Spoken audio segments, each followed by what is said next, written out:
So, introduction and move forward. All right, Jeff Surber, Operations Section Chief with Team 1, Great Basin Team 1, managing the Grizzly fire. Today we're going to start again in the I-70 corridor just east of Glenwood Springs, where the fire has, several days ago got into the bottom of No Name Creek. We worked on that for several days. You can see a nice straight line that was that way yesterday. It didn't move at all in No Name Creek yesterday, so we're starting to feel pretty comfortable with this area. Up into probably this area I'm pointing at, which is moving up towards Windy Point and onto the plateau between No Name and Grizzly. So basically, we have had no movement here. I would expect that after 24 to 48 hours of no activity, we start considering turning those areas black on the map, which means that we're feeling better on containment. We haven't had smoke real close to the line for a day or two, and we feel comfortable that you'll see around the fire tomorrow quite a few more areas that show that they're contained and a higher percentage of the entire perimeter.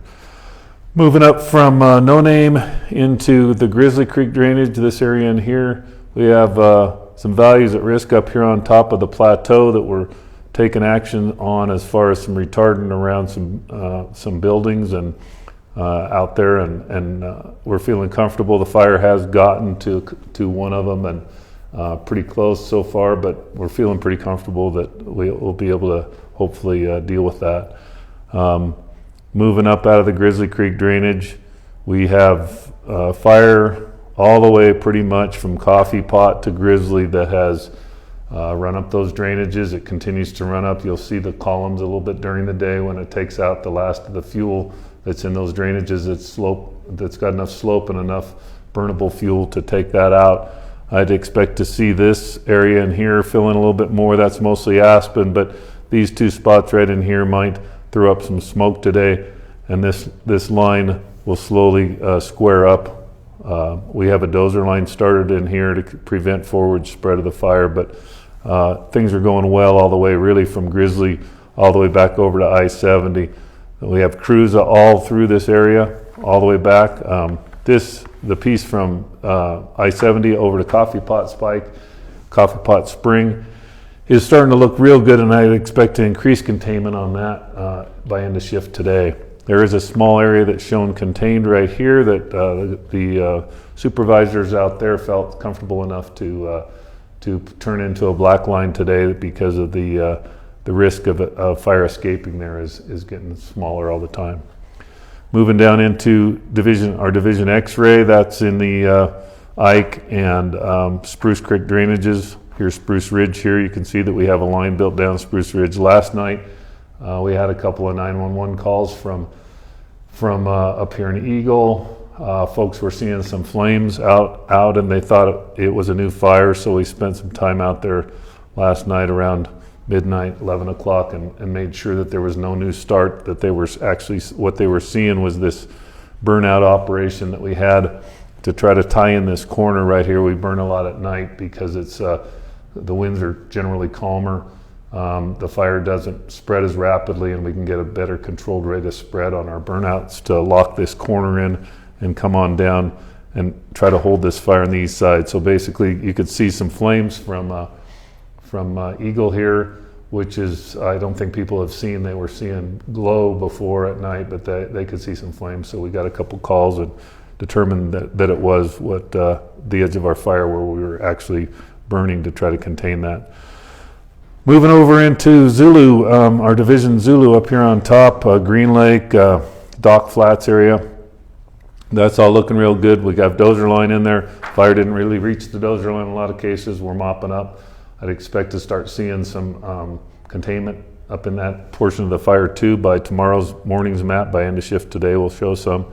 Over on Alpha, our operation for today, we have a portable retardant base down built on one side of I-70 down low towards No Name, and that's what we were using with heavy helicopters and buckets to beat on this side of the hill and keep it from spreading too quickly down into No Name. We set up that batch plant right here. It's a retardant plant that's basically 2 big tanks filled with retardant that they, powdered retardant that they fill with water and then make into the mix that is dropped out of the buckets. So that was used heavily up in this area. Now we're going to come over and spread it on alpha. We've had a couple of what we call VLATs, very large air tanker drops in there.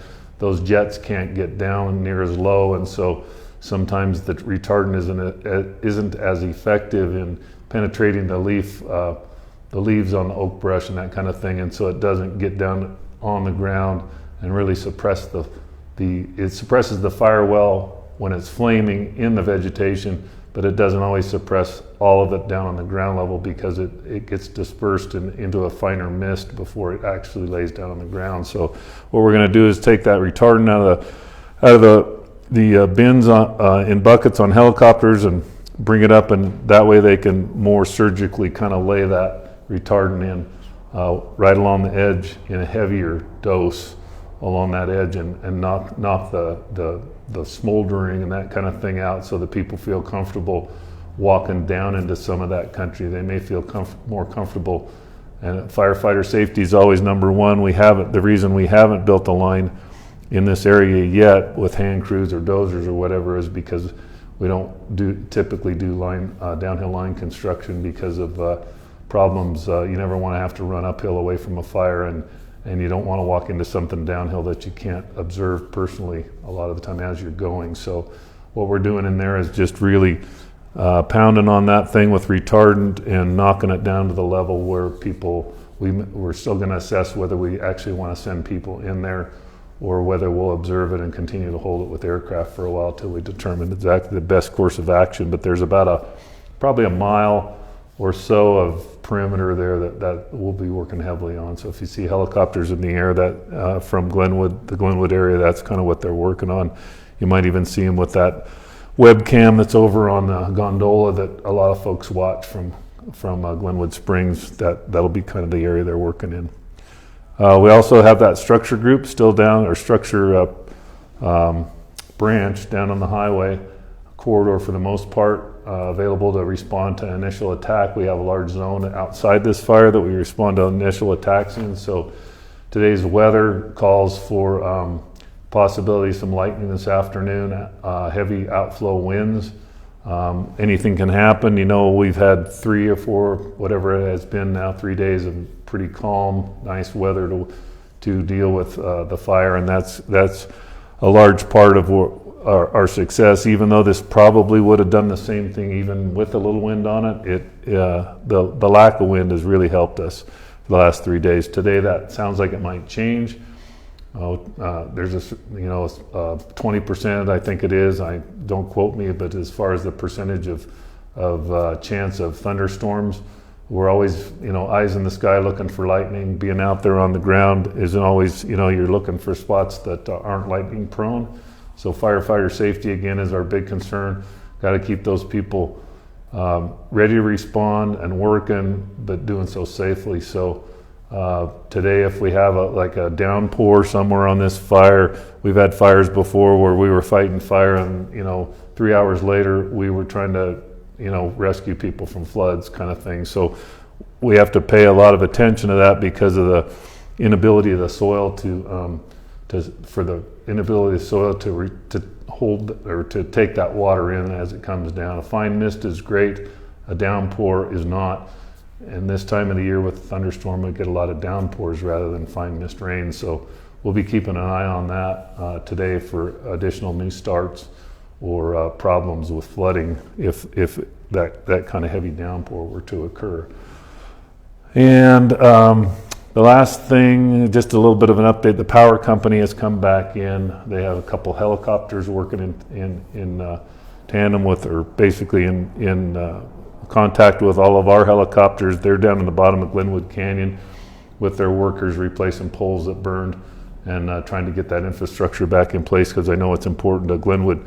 Glenwood hasn't, I don't think Glenwood has experienced a problem with their power, but the way it's been described to us by the power company, that is a critical line to get back in for backup, so that if another line gets burned somewhere else, they've got secondary or tertiary ways to get power into the community. So that's a big deal. When it's hot, there's air conditioning load and things like that. That's another public health and safety thing that we want to do our best to get them in there as soon as possible to fix that power line. So they're in there today, and they'll be in there for, I believe, close to 3 weeks rebuilding that line. Other than that, that's about it for today. Thank you. Awesome. Can we do just a description of the containment again and what it takes for you to call a piece of line contained? Sure. So you'll notice here that this piece of line, piece of perimeter, I guess you'd call it, whether it be a fire line, a physical fire line that's been constructed by a bulldozer or hand crews, or whether we walk along what we call cold trailing, where we just walk along the edge, maybe where the fire went out naturally, use our hands, use whatever we need to determine whether the fire is still warm along the edge or hot along the edge, and put that out. We do that, and then we generally, it might be 24 to 48 hours, and we'll recheck it the next day, because a lot of the time the duff layer with the pine needles or oak brush leaves or things like that will, even though a firefighter could be right there digging, they can miss something, and then it'll start creeping again along the ground, and they'll see it the next day. And so basically what we like to do is recheck that line a couple of times before we feel comfortable actually turning it black on the map. And that is kind of how we determine whether we want to show it really contained, which still isn't controlled, because there could be heat inside the line that could escape in the event of a large wind event or whatever, that could still blow across the line from well interior of the edge that we've worked. So that's kind of the difference between containment and control, is that we're pretty confident that it won't be able to escape our containment lines once we turn them black. But that's not necessarily saying that the fire is totally controlled in a way that rain or our ability to say this thing's out. We can't really say that. All we can say is that we've worked this line and that there's no longer active fire and the imminent danger that it may escape that line anymore. Perfect. Okay. I like that.